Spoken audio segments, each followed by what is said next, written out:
Como se preparar para uma entrevista de emprego e conseguir a vaga que eu tanto quero? Essa é uma das perguntas que mais me fazem. E eu costumo dizer que a entrevista deveria ser encarada como um evento natural, uma conversa entre duas pessoas com uma negociação bem importante em jogo, a vaga do emprego. Mas isso não deveria ser causa de tanto desconforto ou até medo por parte de alguns profissionais. Pelo contrário, deveria ser encarado como uma oportunidade de se apresentar e até mesmo de expressar o seu potencial. O fato é que um momento ou outro, todo mundo vai acabar precisando participar de uma entrevista ou até mesmo realizar uma.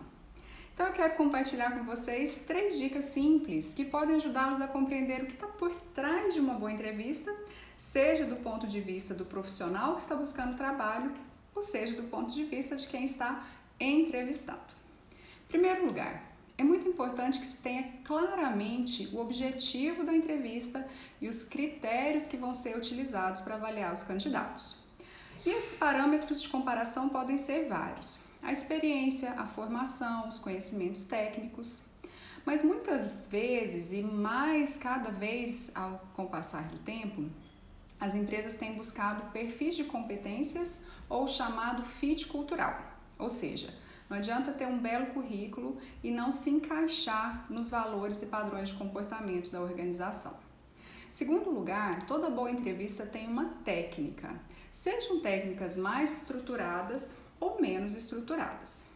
As mais estruturadas são aquelas que utilizam as chamadas perguntas situacionais, que projetam para o candidato situações futuras, possíveis de ocorrer no dia a dia do trabalho dele.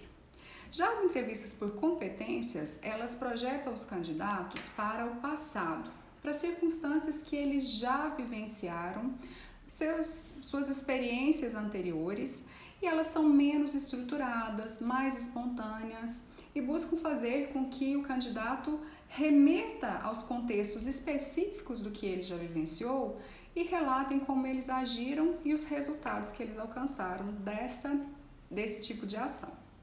A vantagem aqui é que, por referir-se a algo que ele já viveu, costumam ser mais realistas e é mais difícil tirar ali no improviso alguma situação que ele não viveu e que não é condizente com o padrão de comportamento dele. Por outro lado, é mais difícil comparar as respostas dos candidatos.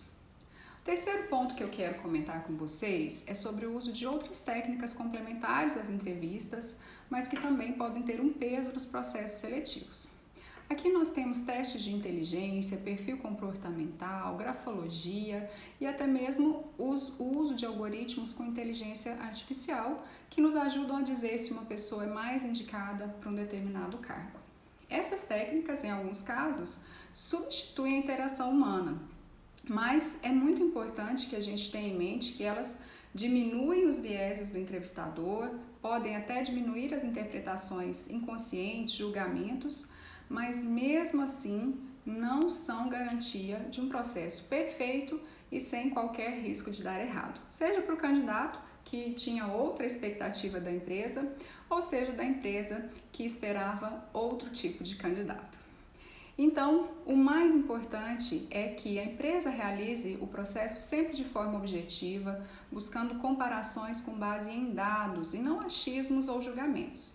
E para o candidato, ser ele mesmo, falar com base naquilo que ele sabe sobre si, o que gera, na hora da entrevista, uma maior autoconfiança e uma conexão mais positiva com o entrevistador.